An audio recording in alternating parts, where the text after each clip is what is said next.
Hello Internet, hello and welcome to this video. Today I'm bringing you the Dota 2 patch notes for the 19th of June 2013. Since this is the pilot episode, I want to quickly cover a few things first. All credit for all of the pictures and all of the information to Cyborg Mad. I've got everything in this video from his thread. The thread is gonna be the first link down in the description. If you want to read that, please go ahead. But I thought it would be nice to have it in video form. If you agree, please tell me. If you don't, well then we're gonna have just one episode of this. Anyways, let's get to it, shall we? We're starting off with just a few new animations for Doom. He's got a new side swing and a new overhead attack, which looks incredibly scary. I wouldn't ever want to get hit by that. We also got a new portrait for Vengeful Spirit. She now looks pretty arrogant, got to admit that much. But the big thing this week, of course, is the new guild feature. I am super happy about it, and let me be honest, I am more than just impressed with what they implemented. Many of the features in here just are straight up amazing. I couldn't be more impressed. Now, currently what you've seen is just the regular stuff. However, it's gonna get more interesting. As you can see in a second, here we go. You can open up your party to your guild, so anybody from your guild can join you. This also, of course, works the other way around. You can search in your guild for a party to play with. Since I plan on opening up the community clan M&I, this is just gonna be amazing, just as well as the fact that it's so easy to host an in-house game, which I am just in love with. Thank you, Wolf. This is absolutely stellar. There's nothing else I can say about it. They also made it possible for you to hotkey your quick cast and added a new hotkey preset into the game that's very similar to those of MMO games.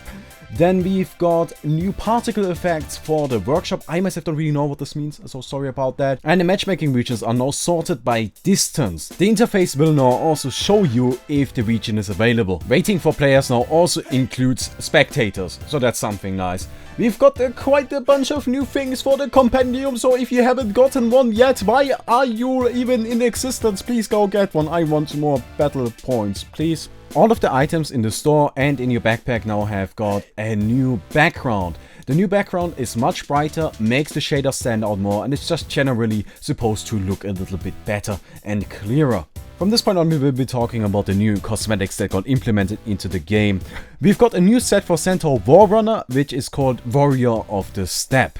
I don't really think there's a whole lot to say about these sets, so I'm just gonna give you my opinion on them, I guess. I don't know what else you want me to talk about. But I actually like this one. I think it looks rather nice. However, the one thing I kind of dislike about it is that it's not different enough. I personally wouldn't buy this simply because it's just not big enough of a difference to the regular Centaur that I would be willing to spend money on it. But however, I still think it looks kind of badass, and if it is your thing, I wouldn't judge you if you want to have it. I personally would really like to have that weapon though. It looks rather badass, so if you got it, please give it to me, please.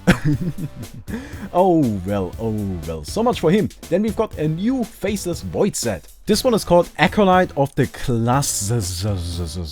Now this one has actually stirred up some drama, which I think is hilarious, because people have been calling this the worst set to have ever been implemented into the game.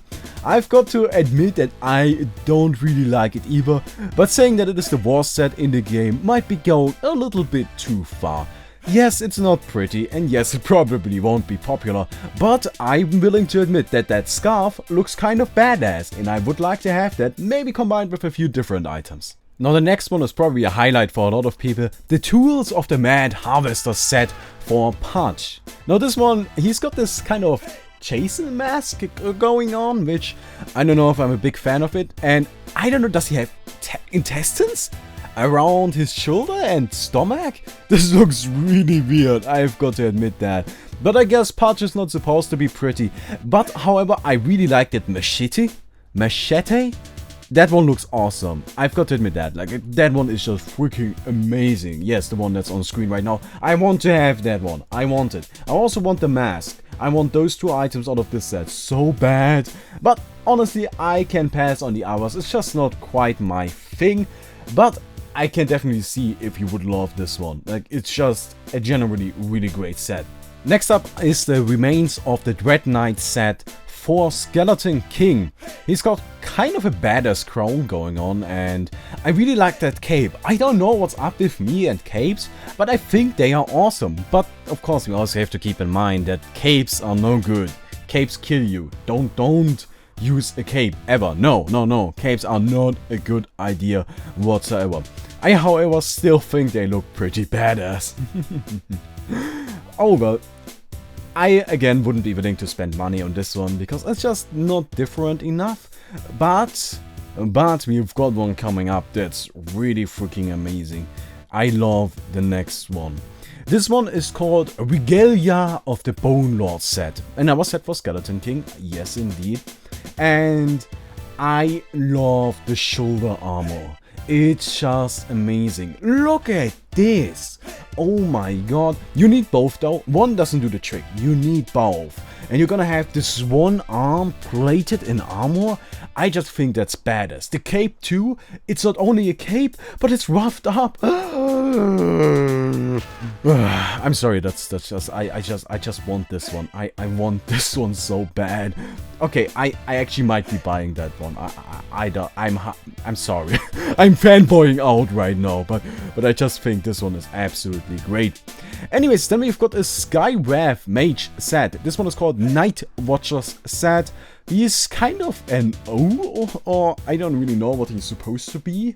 I think he's kind of an O. Does he have like owl sound effect? He's like, oh, oh. Is that how owls sound? Am I going crazy again? I'm sorry. I shouldn't be doing this while patch now, but honestly, there's not really a whole lot going on right now. I could shut up. A lot of people would probably like that, but then again, that's not me. I don't shut up. I don't ever shut up. Deal with it. Anyways, I think this one looks pretty sweet. It's just that I myself, I don't play that hero, so I'm not gonna be getting it. But if you like Skywrath Mage, I actually think this one looks rather awesome. We also got a new set for Slardar, the Arms of the Deep Vault Guardian set. Indeed, it's just kind of a new Hanklerfish. I don't really like this one. If I'm completely honest, I can't even make out the differences to the regular Slardar. By just looking at it, I would have to compare it to the other one, so yet again I just don't think this one differentiates itself enough, and that's why I don't really like it all that much. But as usual, this is just my opinion. Like, if you like it, that's up to you. Like, it's not my money to spend. Oh well. Then we have got just one regular new item for the Death Prophet and a new badass shield for the Dragon Knight. This one looks actually freaking awesome. Anyways, we got new maps for the tutorial, so we might just go through those eventually and play them. Let's play the tutorial, indeed. But I implemented a second picture to show you there's actually a lot more space left on the map, and that's going too quickly. What we've got on the screen right now is the so-called Ankrosius book. Nobody really knows what it is yet, but it just kind of exists. Valve also updated the materials for Abaddon and the Legion Commander. What you can see on the screen right now are those updated materials for Abaddon. So if you can make something out of this, well, then you might be able to tell what he looks like.